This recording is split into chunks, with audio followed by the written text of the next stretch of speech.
Electrical requirements at the moment obviously differ from Wales to England, but with being such a invasive test or report that needs to be carried out, it could take 3 hours. That's without remedial works that need to be done on site for the safety of the tenants. I think a lot of social housing providers are taking the opportunity for the electrician, for the compliance of that property. The electrician is there. There's a lot more checks they can do while they are there for those 3 hours, checking the smoke alarms, checking any fire doors, checking CO detectors, for example, seeing how much, bang for the buck they can get, really.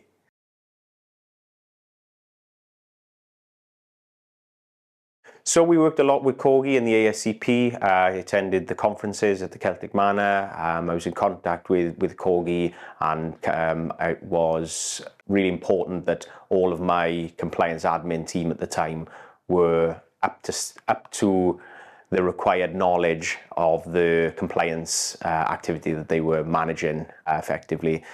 So they would have the level 2 awareness in electrical, social housing, and the gas awareness as well, which was always met with a willingness from my team, and after they'd complete the training they were always happy with the content. So I've been working with CORGI for quite a while.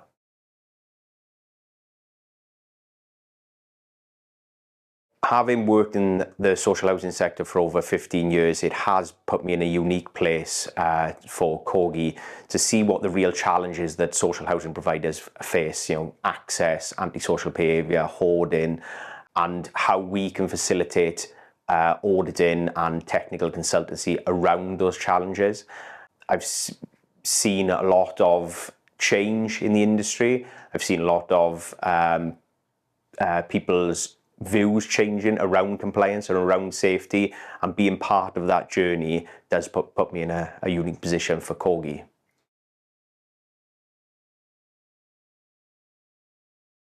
Whether it be a first-time fix approach or a compliance day where you'd carry out multiple compliance activities for less impact on the customer or less impact on the tenant, it's about minimizing disruption and working effectively to carry out very serious compliance activities and making sure that property is safe and habitable for the customer.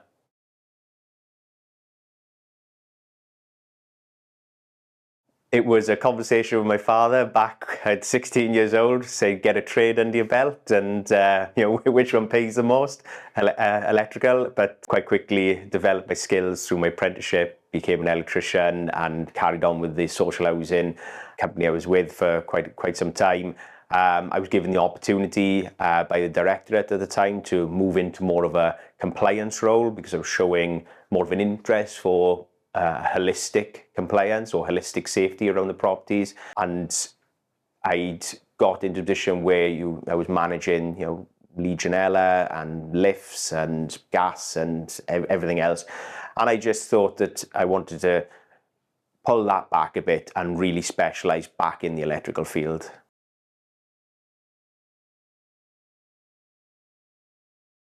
My most rewarding part of my job now is speaking to the clients and providing a in-depth technical consultancy to them to help them better understand what is actually going on out there, because it's very difficult for an electrician to get their message across to their managers when they are doing this job, doing an electrical test day in, day out.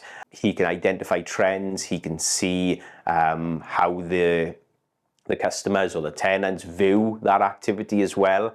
And us going behind them, we have a little bit more space to see that property for what it really is, and then speak to the client to tell them, is it in a good shape? Is it in a bad shape? What things could they improve on? And giving them that understanding.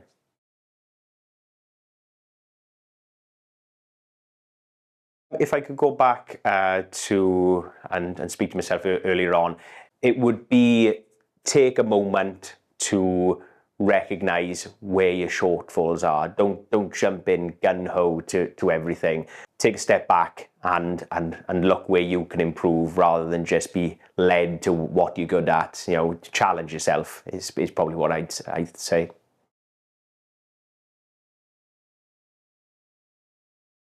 Probably the most unusual situation I've been in was a late night call out on a Friday evening where the customer reported that the electrics had tripped. On arrival, it became apparent that they were doing some home improvements and decided they wanted to hang a picture, which, you know, they're well within their rights to hang a lovely picture. Where they fell down was hanging the picture directly into a piece of cabling in trunking coming down the wall. I'd explained that the trunking going to the socket was, you know, for the mechanical protection of the cables.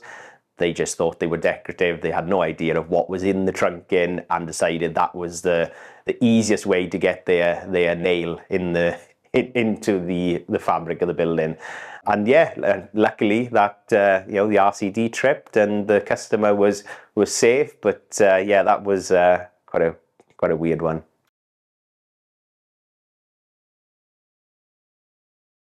We had an individual who was not engaging with us. We needed to carry out a gas service. We needed to carry out an electrical and an EACR as well. They weren't engaging. I worked with the housing officers. I worked with our solicitors at the time to gain injunction orders to get into that property. When getting through the door, the state of the property and the state that the individual was living in was you know, absolutely unacceptable. How they'd gotten into that state was mental health issues, and you know, they'd worked themselves into that position. But if that had been picked up at an earlier interval, we could have intervened and helped that individual prior to actually carrying out the gas service and the electrical service. Like we took a step back and said, how can we address this? So what we did was move that individual out of their property for a short time. We cleaned the property for them. We got rid of all of the black bags and the rubbish. And then when we actually put the customer back into their property, the thanks that they'd given us and how emotional it was that we'd given them their home back. The last conversation with them, was they were going to keep it that way. They were going to keep it clean. This has changed their lives to have a house where they can actually live in. Quite a lot you see out there is a bit of a snowball effect. Once things start going wrong, they go wrong really quickly, and it's hard to get it back to a position where you can handle it. I'm happy to say the last conversations I had with a previous housing association I worked with, that individual is still maintaining their property and their mental health is a lot better for it.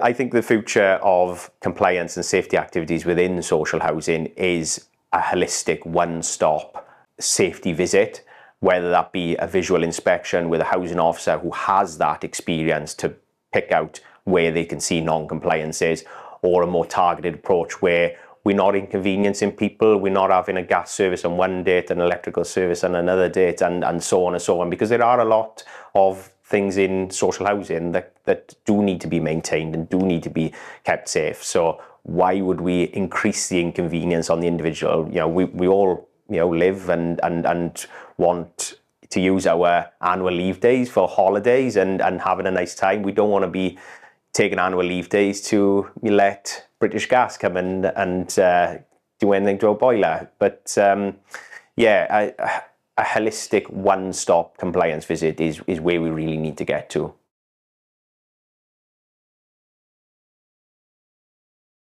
Having a young family myself, I'm making sure that they are kept safe and they are kept warm. And it does, once you have a family, you realise the things you see out there have an effect.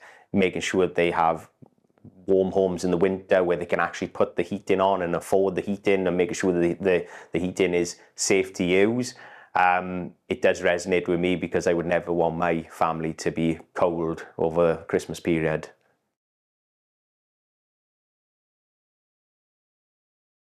one innovation that I'm probably most excited about is the way we heat our homes, whether that be modern storage heating, where you can benefit off a cheaper tariff to warm your home, infrared heating around the property, where you warm up the individual rather than the property. Yeah, it's about, again, that safe, warm homes, especially with our climate, especially in Wales, it can be quite cold.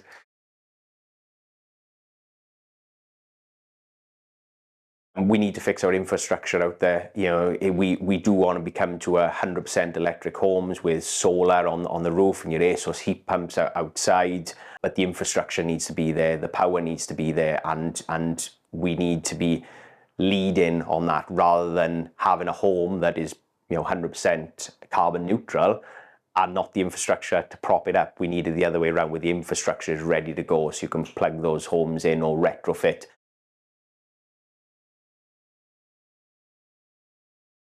So the one piece of advice I would give to keep down those electricity bills: turn the lights off. If you're not using them, you don't need the house all lit. Probably going back to my father shouting, "Turn the lights off" so much. But yeah, where you don't need to use electricity, turn the appliances off. Don't have your TVs on standby with trickling usage on them. And yeah, just be mindful. That's the main thing, really, is be mindful of the devices that are plugged in, that you're not using, that you haven't got running 24/7.